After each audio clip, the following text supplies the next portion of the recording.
Good morning. We begin with silent meditation, and followed by that is the recitation. Then I'll try to set up with proper motivation, and we'll go from there. Let's sit in silence, bringing our mind to the present moment in this hall, at this moment, to one's breath, settling the mind.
With this invocation of the presence of Tsongkhapa,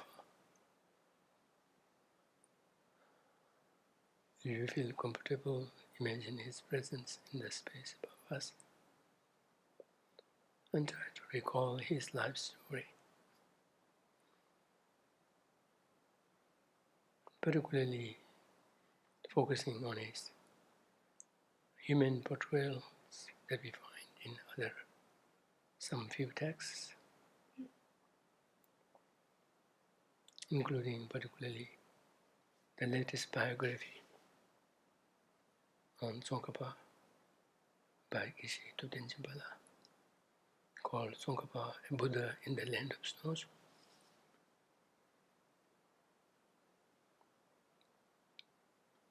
To the extent possible, just bring together your own understanding of how his spiritual journey, at least in the way it was observed by everyone around him, what hardships he endured, how he pushed through them, how he was also, in a way, fortunate in being in the right time in terms of the political situation in Tibet, the supports he got from the government, if you will, in materializing his wishes, how he maintained all throughout his own personal integrity, and really deserved the name of being a reformer, not in a rebellious sense, but in the sense of really being so earnest in the service of the Dharma, in bringing about so much clarity in so many spheres of the Dharma that are crucial. Points of clarification that may have been clear to many or rather few handful mystics, actual, genuine practitioners across the orders of Tibetan Buddhism at that time. And at the same time, how widespread were misunderstandings, misinterpretations, wrong emphasis, all of this. He took upon his shoulder to address them and be in the service of the Buddha Dhamma, to ensure it being grounded on a very stable foundation, so that it would ensure its survival for a much, much longer period.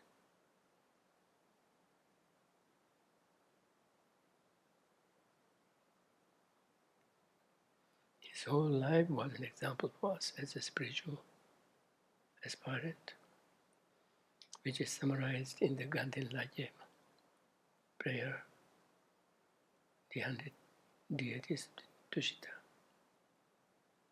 where he says,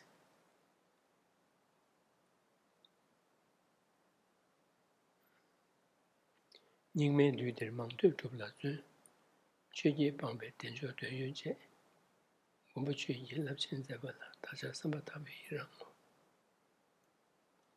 We fully are inspired and rejoice in your deeds. Even in the thick of this degenerate time, with the elements of degeneration abounding all around, you maintain your focus on your studies in the first place, which you did extensively, thoroughly, critically, and while doing so, reminded yourself once and again, time and again, to not to be vulnerable, to not to succumb to the temptations of the worldly pleasures, the 8 worldly pleasures. With that comes in the form of power, wealth, fame, social standing, etc., etc. You completely turned away from them and reminded yourself over and again to not to do so. By many means, such as in prayers, supplications, wherever the opportunity arises, you would insert that for us as his followers to follow in his footsteps, and for himself to really stay on the track. And then on top of that, he then really put all out effort in his practice, going into very intensive retreats, not once, several times, many times, across his life.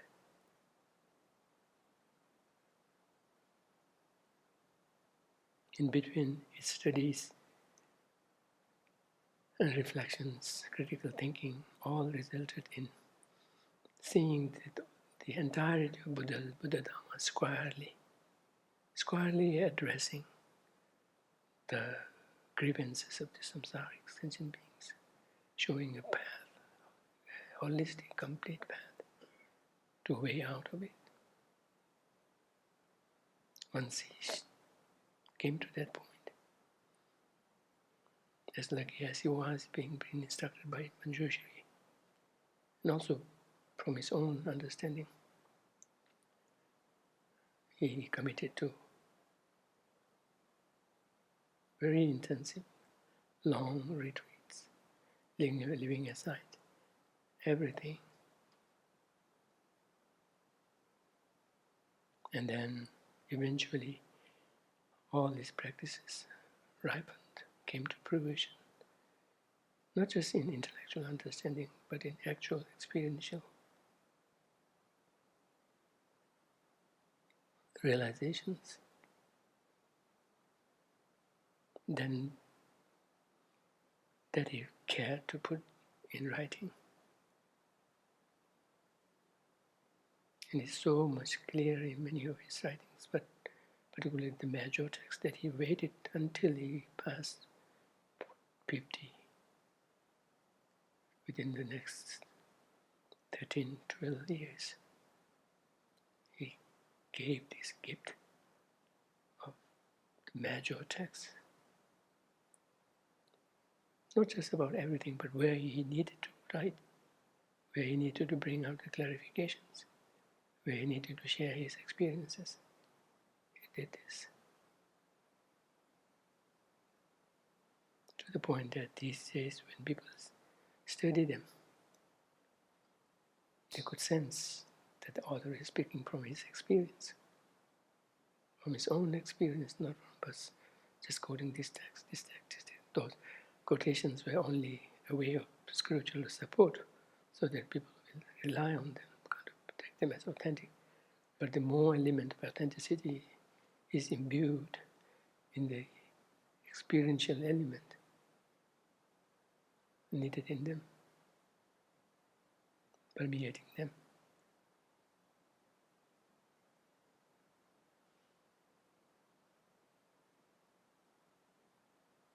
So those who are in summary, he states, and we recall them and rejoice and feel inspired.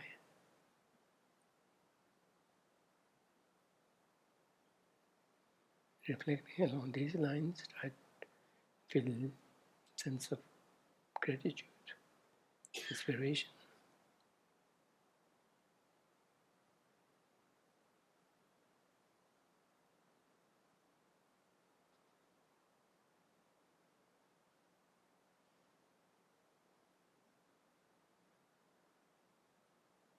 Just as he has attained his full awakening, which he deferred until his passing away, and entered into that state of full awakening in what would have been ordinary being, the Parthos state.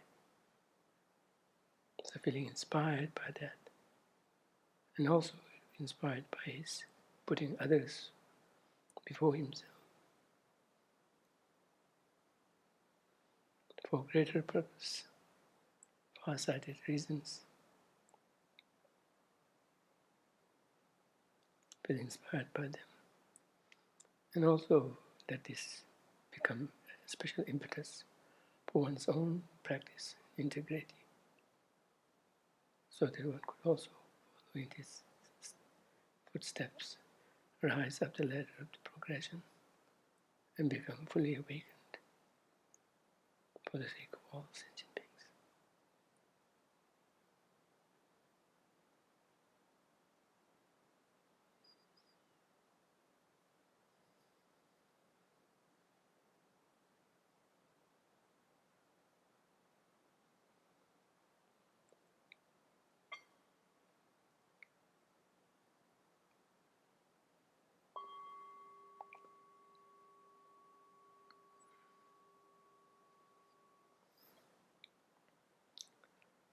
Now the motivation part is done.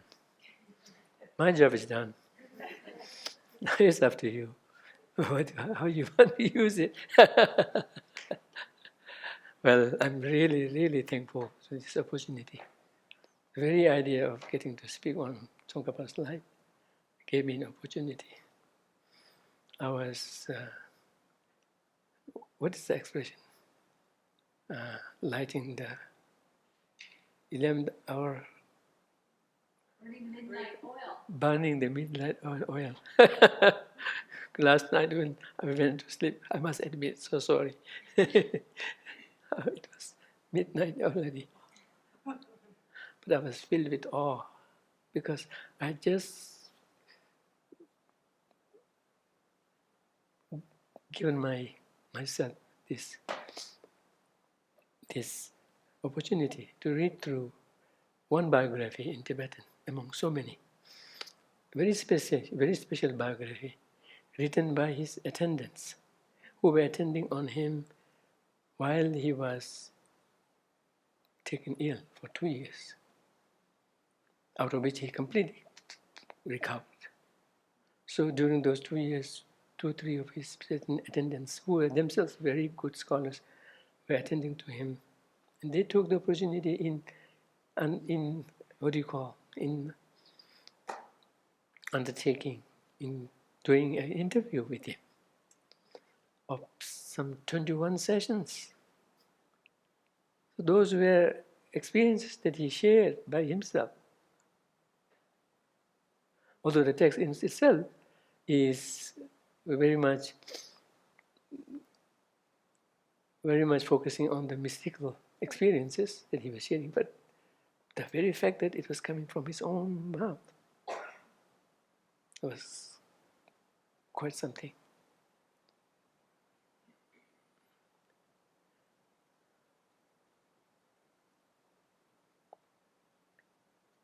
But today I'm not here to spend so much time on the mystical experience. Yes, yet. Here and there I can throw in some that you can take it at your own level. And yet at the same time, I'll try to bring out the human Tsongkhapa out as much. And that's exactly what his coming into the world is meant to be. By the way, I'm not necessarily suggesting that he was already Buddha before he came into the world. No, that does not seem to be the case. Although he seemed to be someone really gifted with so much wealth of merits from before. That was for sure. And because of that, he could achieve so much in this very short lifetime. Very short lifetime. He lived only up to 63, 62, depending on how we calculate them. Yet, what he achieved, even in terms of the works that he left behind, 18 volumes, not just on trivial topics, but really hardcore topics. He was, by nature, someone who would really face the challenge, wouldn't run away or dodge, but rather face him in the face and then come out on the other side successful and really kind of making sense of them. And that's produced those 18 volumes which deal with so much about Buddhism and bringing out the clear understanding of it, not by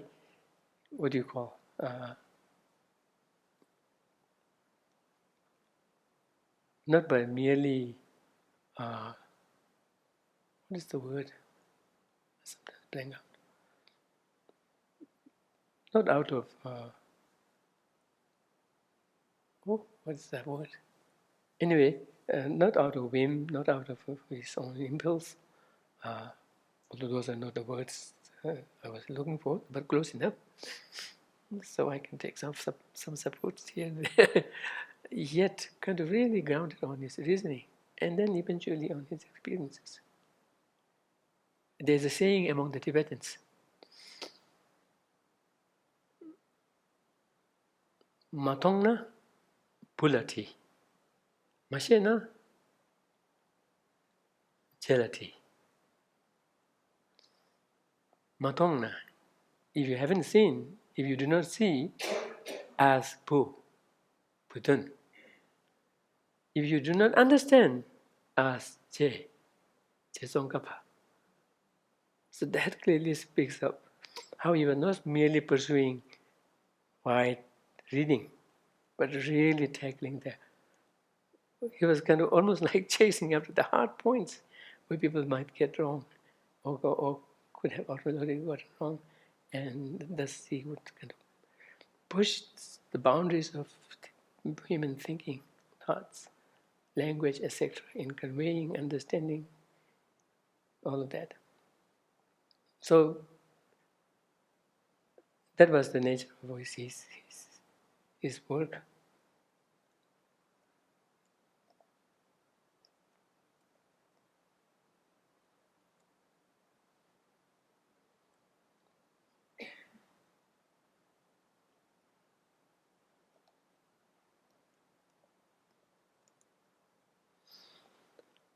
Okay, so most of you have already read this.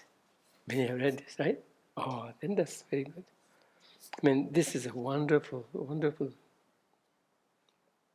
work, piece of work that Geshe Thupten Jinpa has really, really worked on and planned out well.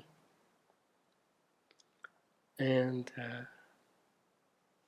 I did borrow it from the library. I have read it and the full book a year back, soon after it was out.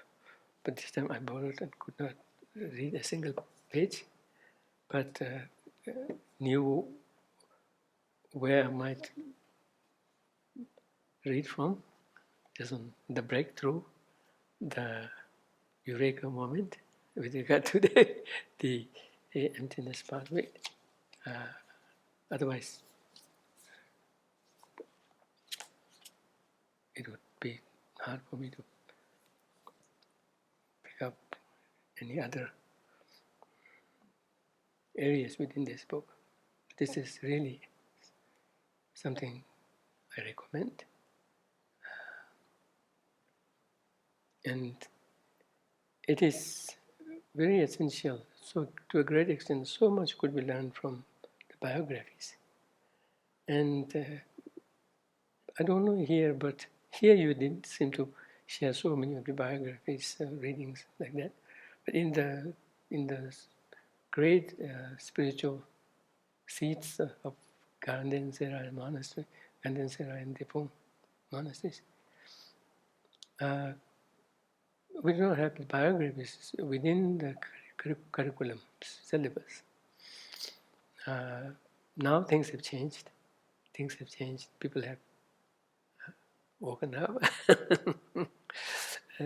They need to, even understanding the scriptural. So for that also, knowing the chronology of someone's progression of their thoughts, evolving thoughts, how nuances were added. You can see that even in the works of Tsongkhapa, between Lamrim Chemo and Lamrim Ding, middle length Lamrim, you can see, particularly in the view section, you will see how he was reluctant to use certain terms he had used before, how he would tweak something slightly differently. Unless you look very carefully, it will look almost like the same text has been, but no, there will be little tweaks here that could make a big difference.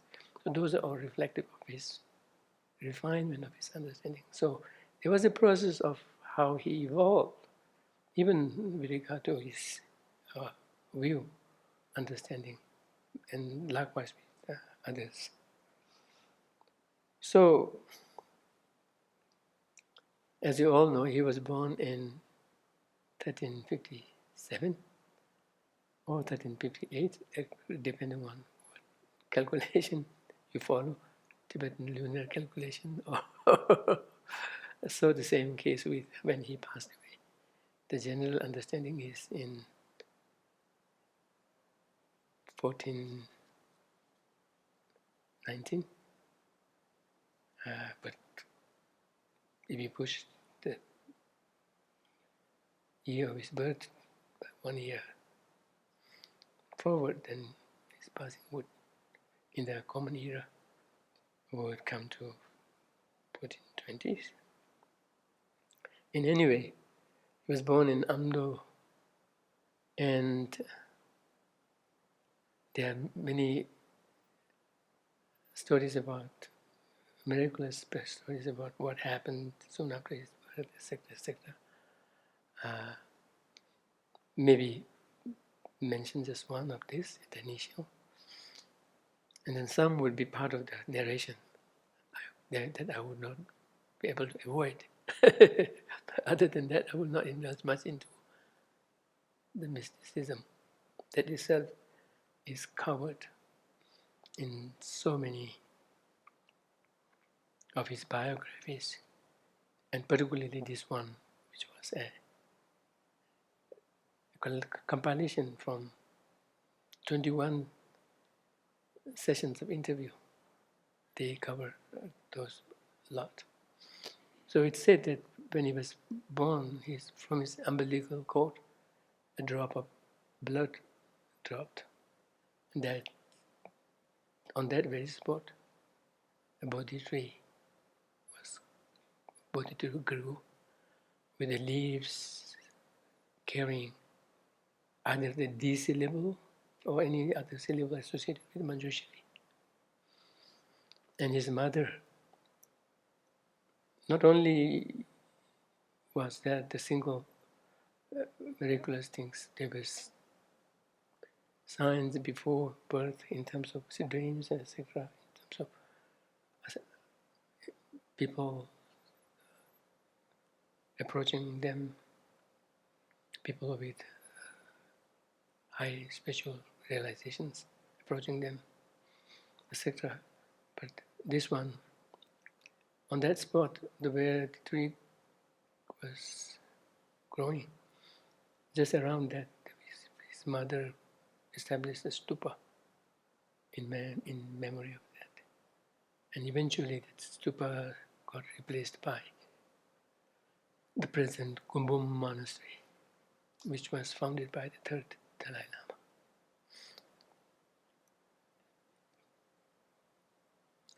So then he was 7.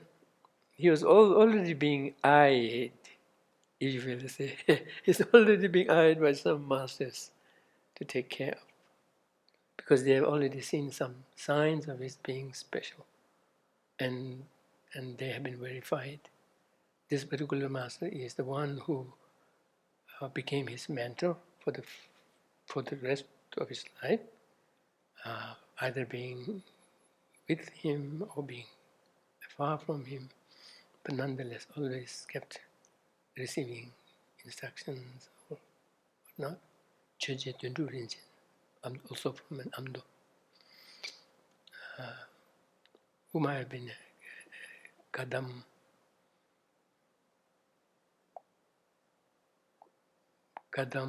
Sakya Kaju master, I'm not so sure, but it seemed like around that time people didn't seem to care so much about their orders. They seemed to really be free in receiving teachings from others, particularly from Kadam. That's the reason why Kadam ended up not being in its original form, not being a separate school. It has been, transformed into the new Kadam that the Tsongkhapa Kandan.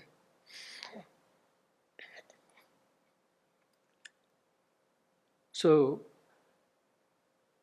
this master was someone who was renowned for his special, not for his scholarship, understanding, practice, integrity, all that, but also having achieved certain foresight, supernatural insights into things, and had been verified on several other occasions. But somehow and would also receive some visions and whatnot. So he was eyeing, or he was kind of thinking of making sure that the child is taken care of well, and if possible, under his care, he could groom him. So he approached his parents around the time Tsongkhapa was 7. So they agreed to have him adopt him. So it's amazing. Yes, of course, from him, Tsongkhapa received his Rabjung ordination first. What do you call Rabjung ordination? Rabjung is going forth, but it's not the Gesul, right? So going forth ordination.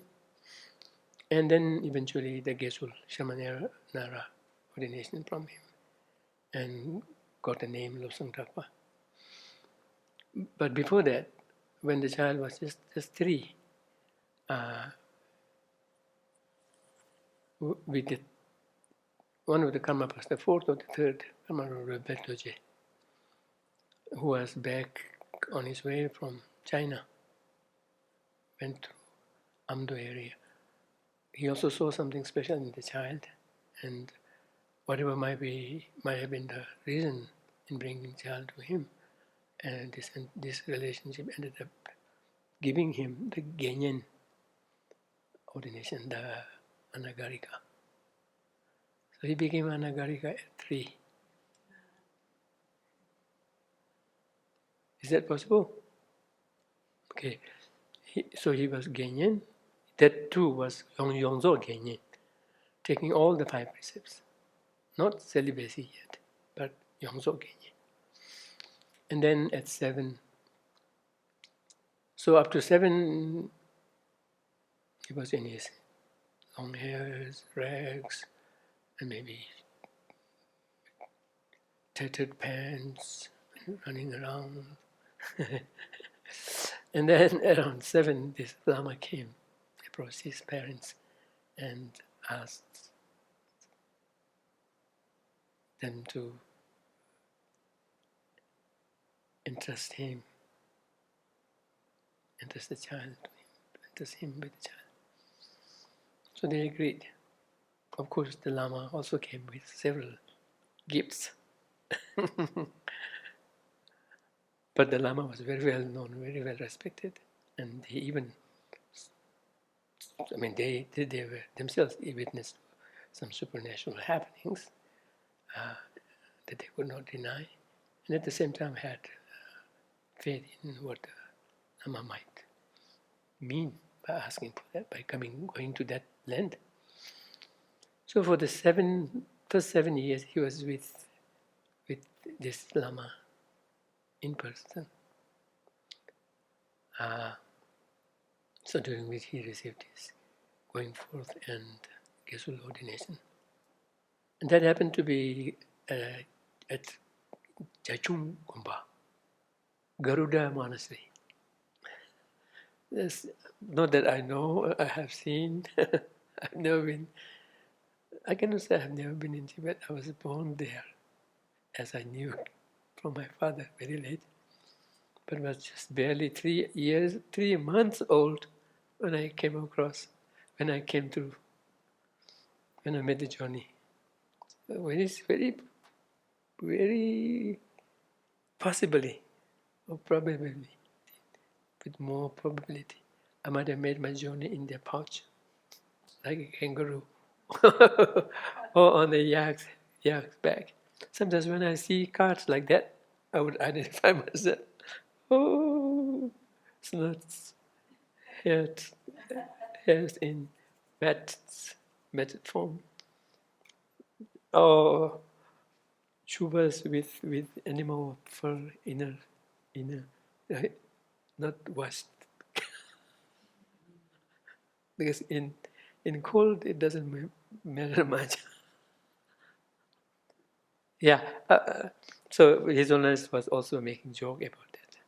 Monks who came first into India wore those thick thick woolen or animal fur in clothes, cherished them on their way, how they were very helpful in keeping them warm.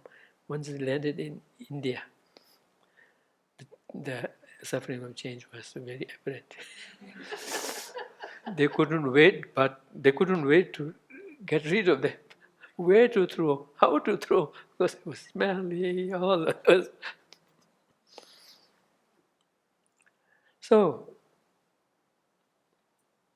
I could see, if I were an Amdo person, I would have even a more vivid idea of what the child might have looked like up to 7. But from 7, then he was shaved head, he was in his monk's robes. But even at a very early age, he received tantric initiations, empowerments into the highest yoga tantra, and had even visions. Was able to memorize the text, long text, very easily. Was very sharp in understanding. So had very good faculties. Then eventually the master said, now it's time not to stay here, you need to go to central Tibet, where the great seats of learning are, and you have to pursue your studies. That's where you can get. So he sends him away with a caravan of merchants heading to east. So he was a child at 16, 17 age, carrying a backpack, but not like the modern ones.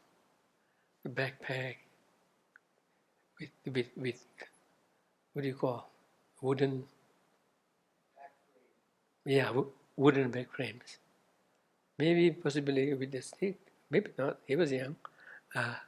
So he made the journey with the caravan for almost a year. It took almost a year. Now there were no Gelug monasteries to go to. And the caravan people were carrying some gifts for a particular monastery called Dansa Til, which happens to be a Digung monastery. So there he ended up. And for the first few years, where right away he pursued his studies. Together there might have been some, I don't know how true the calculations are, some 50, 60 masters that he studied under. So he pursued his studies then, Tensatil, and received teachings in Digung Kagyu tradition also, like Dzogchen and others. And then he also moved around different monasteries.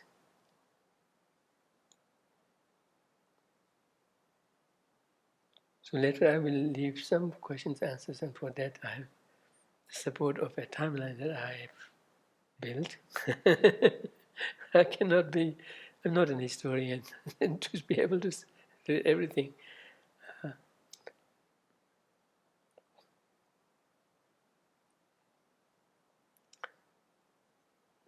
So at Digung Til, he particularly met with Digung masters. I think someone called Jenga Sunam Jensen seemed to be very highly recognized, from whom he received initiations into different deities, as well as instructions on Digung tradition, Digung teachings. And then, luckily enough, I think it's in another monastery called Sel Kung Thang. Luckily enough, he was also already very sharp and doing very well in his studies. But eventually, he grew some doubts about the authenticity of the writings of the Tibetan masters up until that point, at least the ones that he happened to come across. And luckily, it also coincided with the time when the Kanjur and Tenjur were for the first time compiled together. You can imagine, no Kanjur and Tenjur before that in a compiled collection form. So that was done thanks to the ruling dynasty at that time, which was Phagdu. Tibetan history had this time for a long period when religious masters and religious traditions, orders, kind of ran the government. So the government themselves are called by the name of those traditions. At that time, it was the time of Phagdu, which is part of the Kagyu. But I think it is no more existing. It's so sad that I don't know who to blame. Of course, to our own karmas, but such treasures are lost.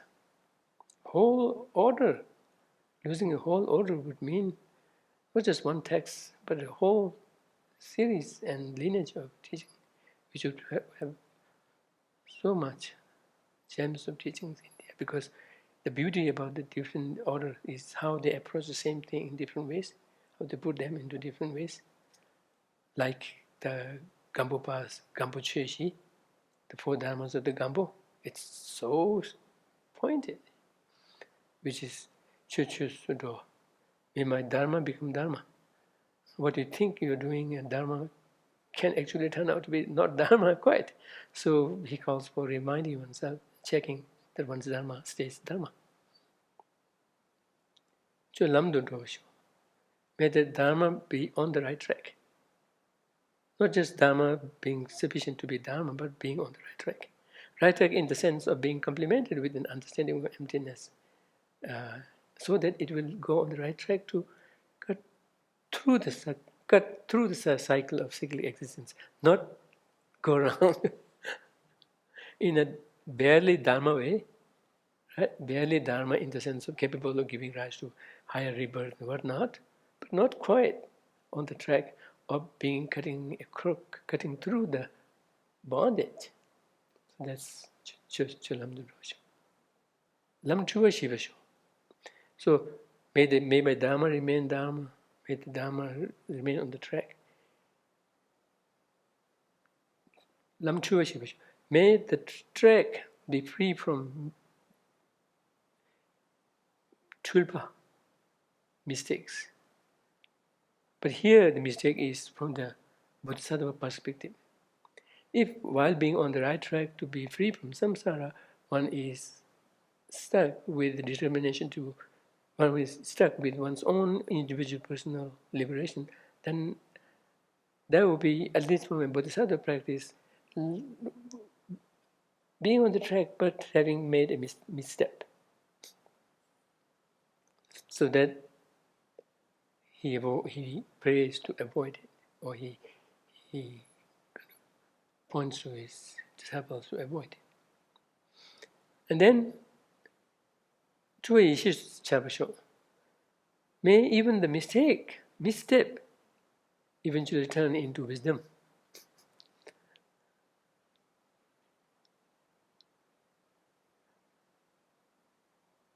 And here, it's difficult to literally make sense of it, but what it says is,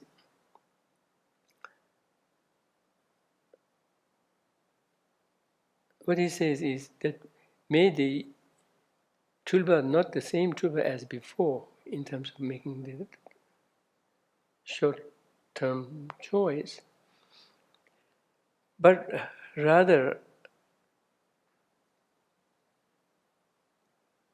tulpa using the same word but applying to a different subject in terms of conceptual misconceptions. May the conceptual misconceptions eventually rise into wisdom, in that may the wisdom part of it be revealed, and from the misconceptual thoughts. And that is speaking of the highest Yoga Tantra or the highest, subtlest, clear-eyed mind.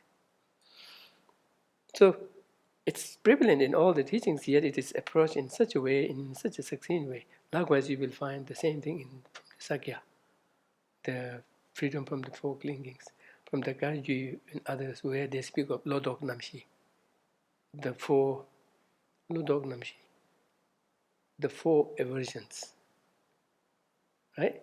Lodok Namshi, which is very clearly present in the Namzo, the three principal aspects of path, but not given that compact name for the four. Denjo Nyeka, Long Meba, the preciousness of the preciousness of fortunate human rebirth. Not just human rebirth is precious, but that which is present with fortune and what do you call? Freedom. Yeah, that's a better term. Earlier, people used to use the term leisure. That in the West seems to connote not quite that right, but it's closer to the translation. Now you have the leisure to do what you want, what you wish, Dharma. But there's a tendency to misunderstand it. So yeah, in the three principles, it says Tenjonyeka, the preciousness of the endowed human rebirth, precious human rebirth, endowed with freedom and fortune, impermanence. So, the infallibility, viability, the regularity of karma, and by extension of all causation. That's one. And then the suffering nature of samsaric existence. Four. They're not called together as a set of four by a particular name in Geluk, but it's the same. So you can find so much gem in all the traditions. One could be open to them, right? So yes, at that time the ruling dynasty or the ruling order was Phagdu, but luckily enough, he kind of, from his own integrity, his own scholarships, etc., he was able to really attract the attention of the royal kings and the royal authorities and gain their admiration to the point of being always by his side in service in terms of need, be that of funding something like that. But he always kept away from being involved in the politics, knowing the danger, the temptation of power, temptation of wealth, temptation of fame. And as I said earlier in the motivation, cultivation also, he really kind of reminded one himself, even by ways of writing, including in prayers, that may he be never vulnerable to the temptations of power, wealth, fame.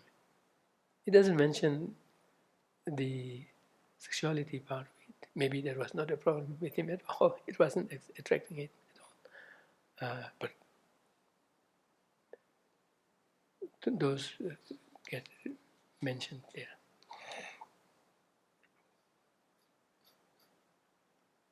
So, luckily at that time,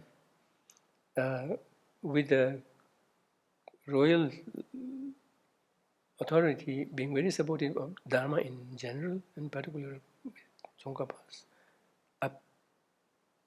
upcoming scholarship and what do you call his scholarship and integrity as a practitioner. The royal authority sponsored the project of compiling the Kanjur and Tenjur for the first time. It was commissioned by Tselpa Kunkar Dorje, a great historian, but was edited by Budun Rinchen. So Budun preceded Tsongkhapa, but he was very well known in terms of his scholarship to the extent that there's nothing he has not seen. So that's the reason why the expression says, if you have not seen something and you're looking for something, refer to Budun. He will be able to say, wait. These days we have Google. It's still not as quite complete. I don't know when it will be. And then, so Budun kind of was behind it, in editing it, in organizing it into the sections, all of this. It may have gone through few revisions, I don't know, or some additions, because there have been so many other additions over time. But the seminal composition was Budun's work at the behest of Tselpa Kunkar Dorje, a great historian, and support from the royal government, royal family. Although at that time you may call royal family whatnot, but it would be mostly monks as head, like in the case of Giluk in the Ghanaian Podam.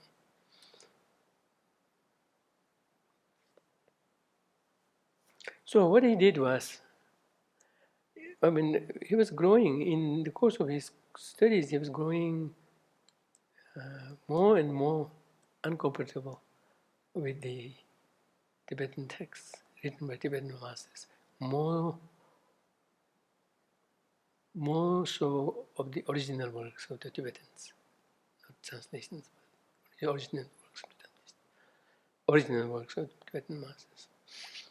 So then he went into, that's very smart, we should all be able to do it. And he went into 4 years of strict reading retreat. He read the entire Kanjur and Tenjur, not in a rushed way. He didn't have any agenda to finish it within a particular time. It took 4 years for him. It could have taken more, but he really took his time in going through them and in a way studying and cross-referencing and whatnot. Really got a hang of it in terms of the coherent meaning.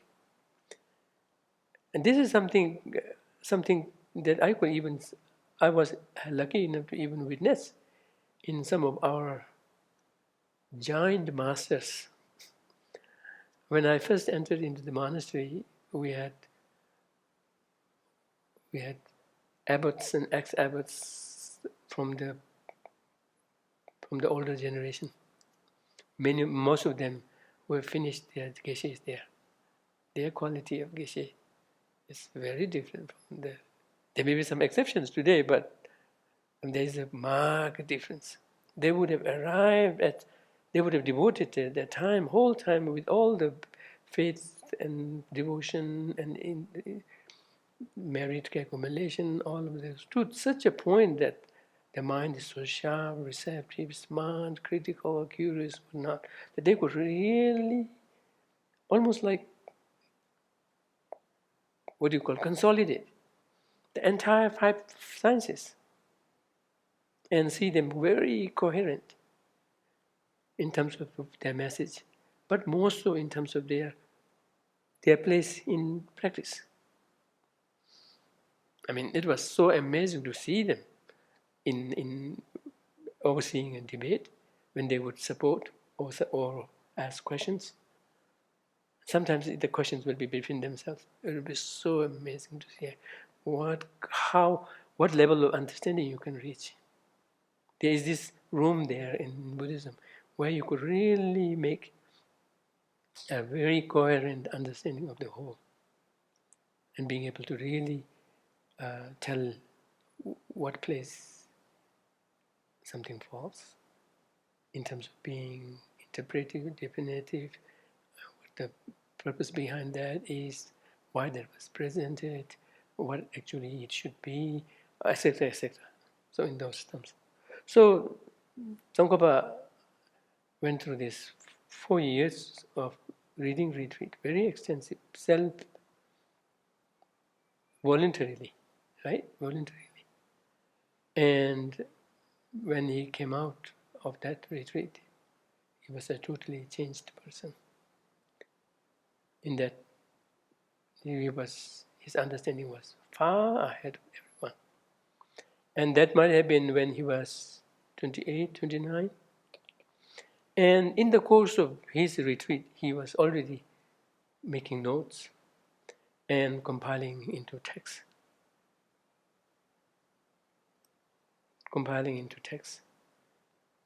How much, I think this already taken so much time.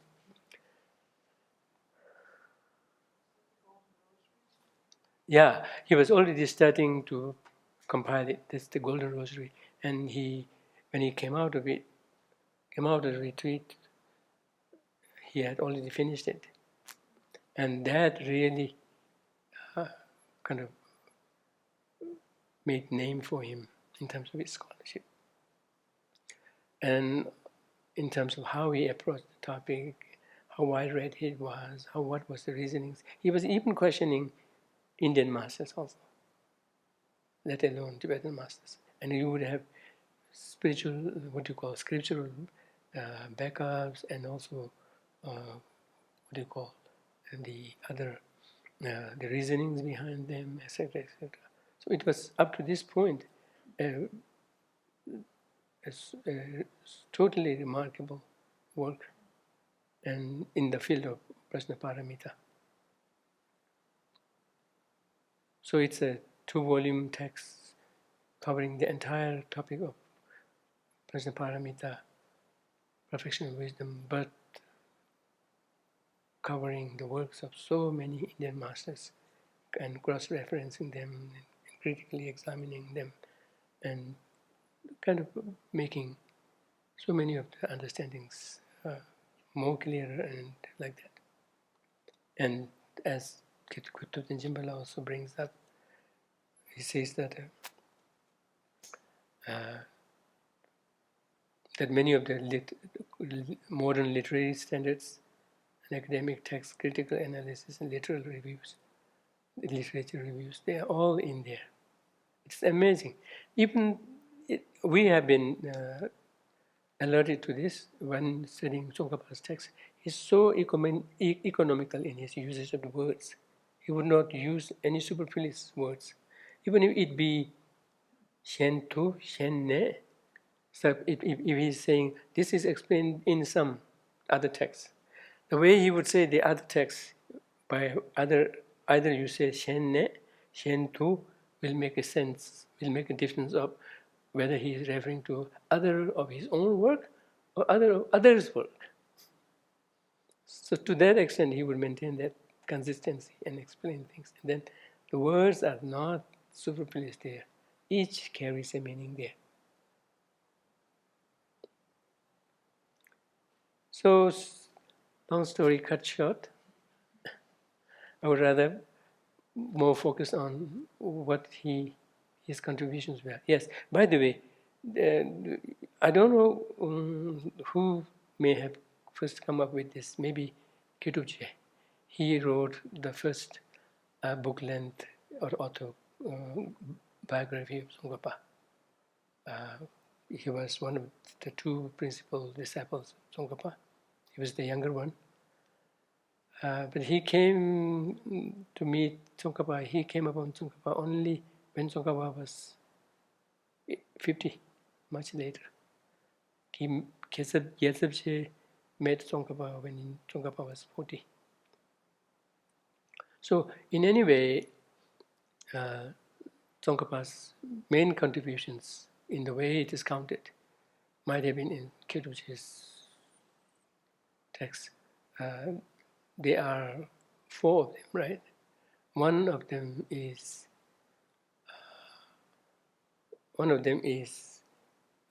restoring. Yeah, before that I should share this part, which I said that in the course of the narration I wouldn't be able to avoid, even if it is bordering into mysticism. That Tsongkhapa made among his masters one Lama called Umapa, Lama Umapa. Right? Lama Umapa Ishitoji. And who had vision of Manjushri. Now this part is, it's of course from our spiritual perspective, definitely possible. Definitely it should happen, given what Buddhas are, what they have striven for, what their achievement stands for in relation to sentient beings. They not only benefit sentient beings through teaching, which is definitely the main way of doing it, but at times when it would be of meaning benefit, they should be able to make appearance. They should be able to show abilities by which they could, what do you call it, catch the attention of someone for whom it would benefit. That would be part of being a whole Buddha. But that would be not the main part. So definitely Manjushri is showing up and aiding in the practice of someone is totally understandable. So is the case with so many other deities being seen in vision, although we generally call them vision, but it could take form in different forms. Some in the form of visual appearance, some in the form of mental vision.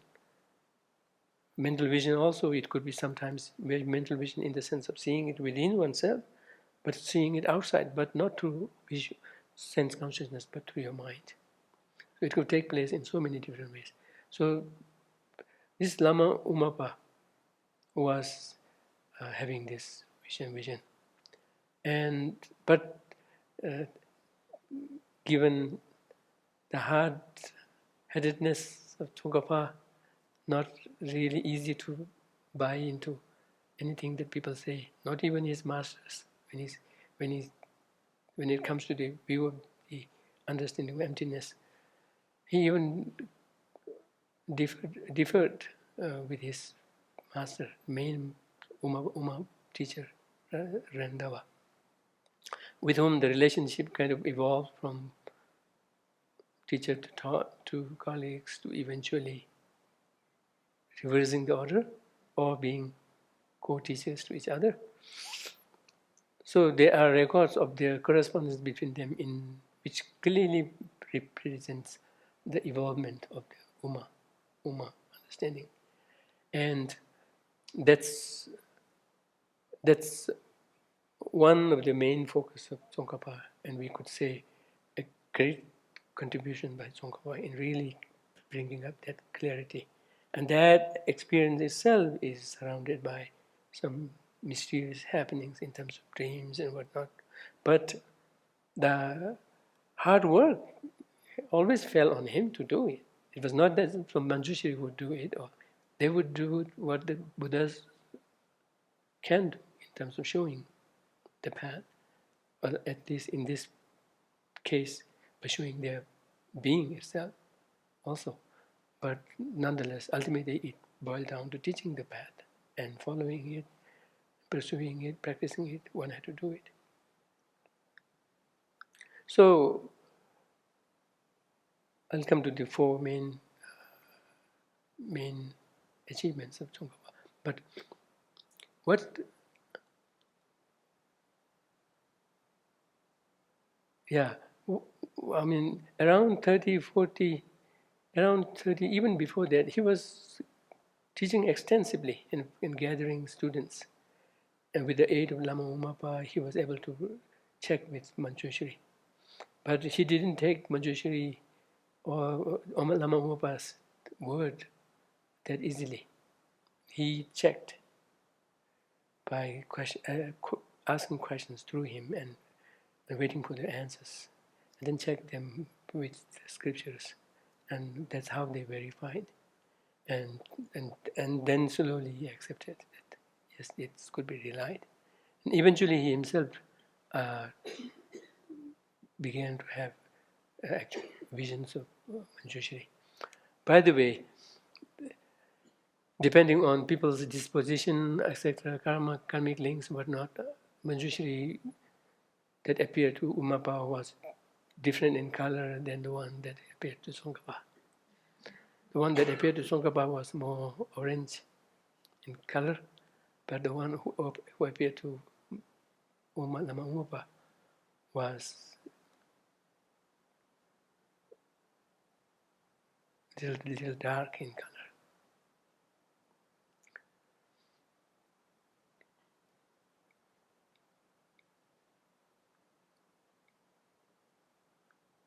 So he was in the middle of being really sought after by our people for teachings and whatnot, and right there, Manjushri urges him to go to retreat.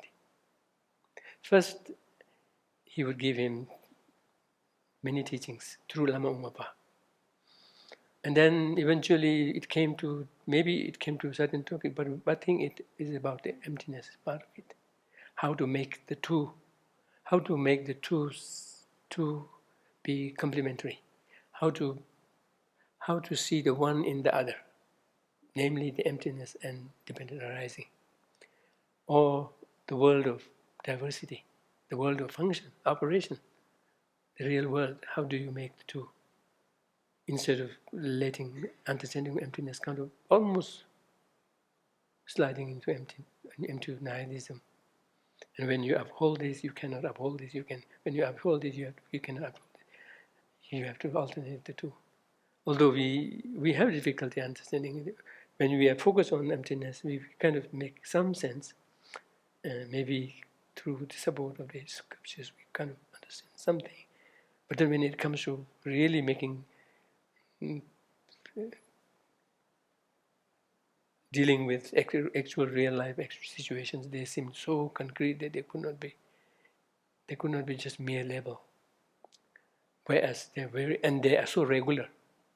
They are so fixed, regular, and so consistent. And there is an infallible relationship. And how would you see there being mere label if they are so tied together in terms of their causal relationship? And so, in the course of one of the teachings, he would virtually actually say to Manjushri, "I don't get you."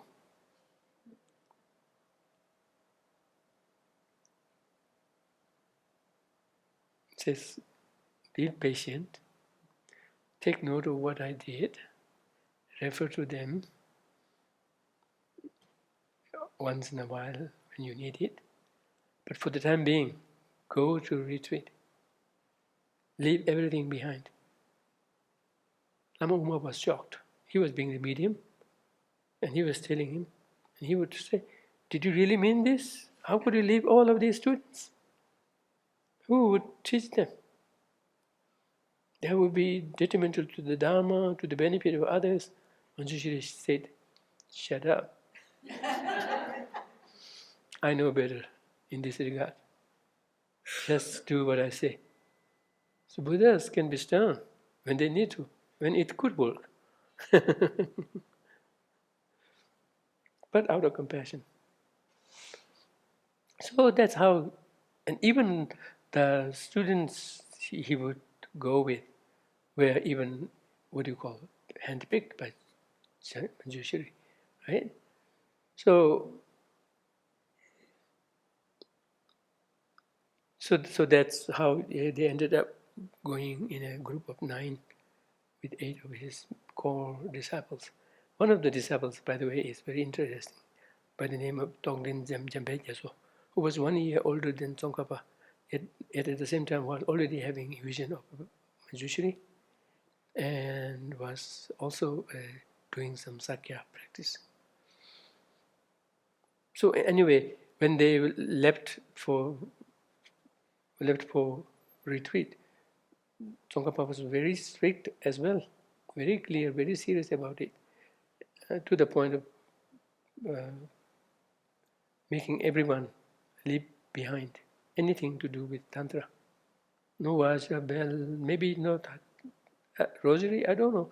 Rosary may not be needed, but no Vajra, bell, no sadhanas, no nothing, except for Tongden Jambejazo, who was exception because of his having a commitment and having a vision of Tsong, Manjushri, etc. And they went into strict retreat, doing prostrations.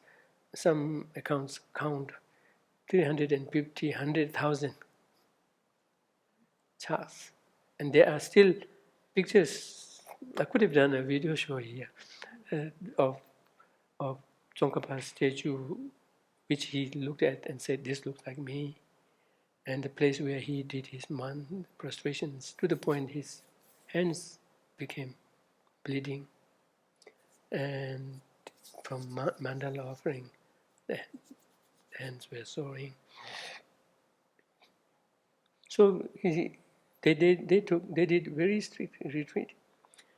And when he came out of the retreat, definitely that's when he was most devotional, taking karma so seriously, yet at the same time was so intellectually informed about emptiness and whatnot, but was struggling between the two all through this time of intensity also, yet at the same time being very faithful to what Manjushri had instructed. So when he comes out of that, he was still not satisfied with one thing, that was with his understanding of emptiness. In this regard, I don't know whether Geshe Jimba says this in his text or not. In one of the video recordings that video teachings, video sharings that he did soon after he wrote this book, but not yet published, he says this jokingly, what could be happening at that time? What was it that was making it hard for him to understand? We as Geshes spent, say, 16, 17 years, and maybe after that 3 years on Uma. And then we think that, now we understand emptiness and feel content with it. But how come Tsongkhapa was still not content, having reached such a scholarship? And he was just surmising that it might be not so much about intellectual understanding, but making a connection with the emotion, with the gut feeling sense, or in other words, having an experience of it, and in experience in a complete in the form that so that now one feels total ease with accepting things being empty of inherent existence, yet the regularity of functionality, the regularity of work, the cause and effect, whatnot. So I don't think I'll stop just short of lunchtime, okay, so that it should be. So, and share something. So I want to read the breakthrough section of it, but that's something quite telling about what the prevailing views on emptiness were that was concerned for him, and what he really understood it to be, and how he meant to bring that out. And mostly it has to do with how to make the two connect, and that too at the gut level, at the feeling level. In this regard, interestingly, Manjushri gave one instruction where he says, in your presentation of emptiness, do stress the conventionality, the reality of conventions as much. Not overlook it. So that what you present is also balanced. And that's something we need to always keep in mind in thinking about emptiness. Yet at the same time, as I said earlier the other day, His Holiness also makes it a very great point as a skillful means in really keeping one from sliding into nihilism or into nihilism, because that's what actually the view of emptiness does, almost bordering to nihilism. I mean, you leave not an iota of objectivity, but not go beyond, because going beyond would mean only bouncing back into objectivity, and that's very clearly mentioned by Sakya Pandita also. And that in regard to the objective view, that of emptiness, that Nagarjuna's view is final. There's no special view in Tantra. Right? So Manjushri also advised him this. So in this regard, Tsongkhapa has made a great contribution. And also in regard to the Vinaya practice, he made a great contribution. Not by writing as much, because the writing part of it on Vinaya, whatever was existing was sufficient. So he didn't repeat works. When he wrote things, there is a purpose behind that. Something is different, something's new, something's more fresh, something's more in line with what the Indian masters, Buddhas taught. So he didn't write as much on Vinaya, but he did teach extensively on Vinaya, even convened a gathering of scholars in discussing it, and stressed it so much in practicing it. So much so that he remained for his whole life a very pure monk, abstaining from no medicine meals, nothing, none of that. And he did report to Manjushri, he said, no, I can't remain so strict. It would be just not practical. And people would look at me awkward, being so strict on my Vinaya. That's how but Manjushri insisted, do as I said. No matter what, do it. You have to be the example. I think the message behind it. And he really stuck to that, and to the end of his life. Likewise with his tantric practices also. But on this, but he didn't write extensively, because there were already writings by Punchen Tsongkhapa and others that were in his eyes suffice. And likewise, and then yet at the same time, when there are understandings that he taught through his understanding, through his scholarship, have gone slightly astray, not quite right, then he would point them out, even if there are works by others who have done it before. And one of that applies to the dissolution stages, particularly when the so-called indicative conceptual thoughts dissolve. Do they dissolve alternatively, or do they dissolve before the three nawasum, the three appearances? There was an opinion who would consider their corresponding indicative conceptual thoughts dissolving only after that particular appearance has dissolved. But he made it very clear that is not in line with the Indian masters and the root tantras. So he insisted that yes, though they have been aligned with each one of them, 33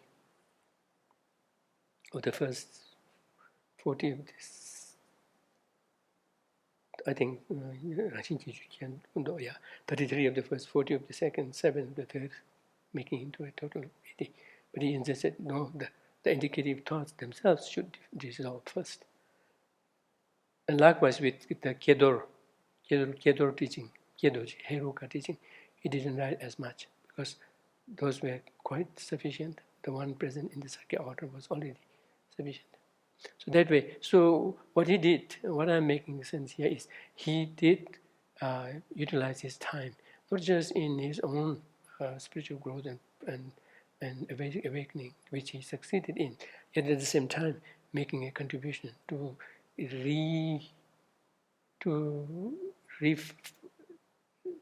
reviving, to restoring, and to kind of critically analyzing the Dharma, and emphasizing Vinaya. So emphasizing Vinaya and conveying that very strong, very big convention was one of the great deeds of him. One was establishing the Malam Chemo prayer session, which he did, I think, around the time he was 53 or something. And the other one is, at the instruction of Manjushri, restoring the Maitreya statue at a particular teaching, which Manjushri said it would have connection with his life, his longevity, and also his activities to serving sentient beings. And then I think the fourth one was constructing three-dimensional mandalas of the great tantric deities, about whom he wrote much, much later, around when he was 57, 50 onwards. Only then he wrote tantric texts. And that's the reason why I'm saying that the text itself would reflect how he was speaking from his experience, not just merely quoting from cut, not just merely cut and paste, which I don't think you could do at that time. But yeah, so he kind of waited until very, very end to write the text.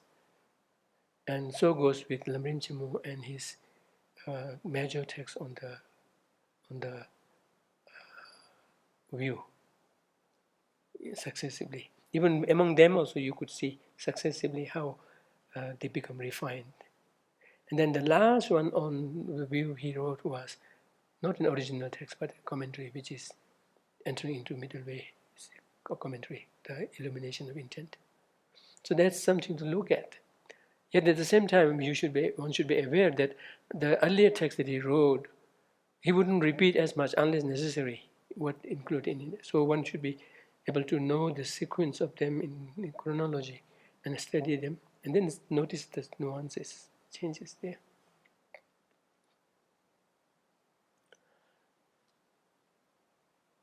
So he was not satisfied with his understanding of emptiness.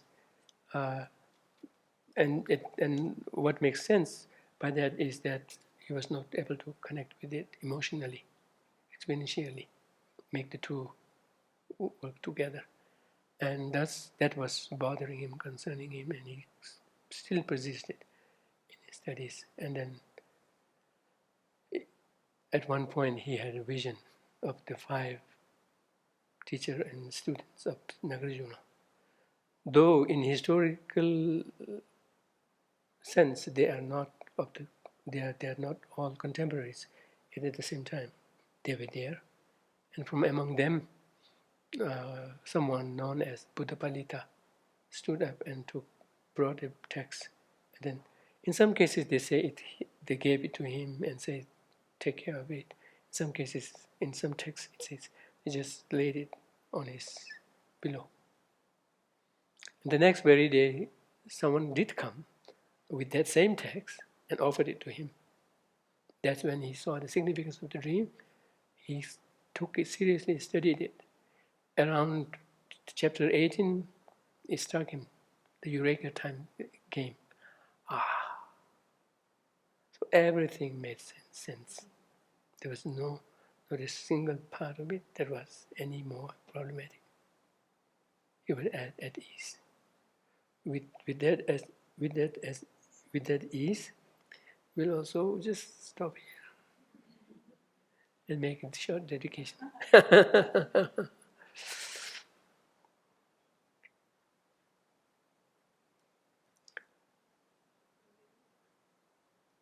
Due to this merit, may we soon attain the awakened state of Guru Buddha, that we may be able to liberate all sentient beings from their suffering.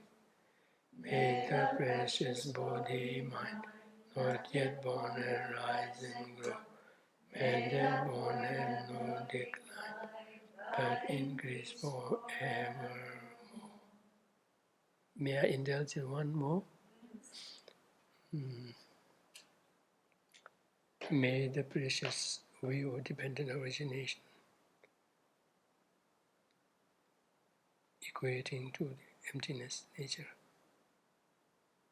not yet born, be born, not yet born, arise and grow, and that which has grown, never decrease but increase evermore.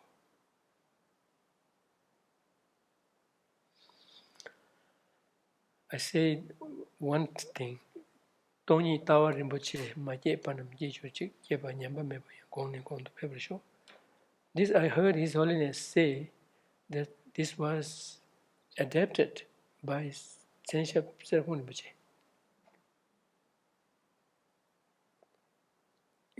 Instead of Changju Semchu Rinpoche, you say Tony Tawa.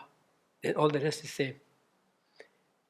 Tony Tawa Rinpoche, my Jepanam Jechuchi, Jepa Nyamba Meba, Gong Gong to Pebble Show. You may it be so that we could find ourselves the balance of the two truths. Thank you so much.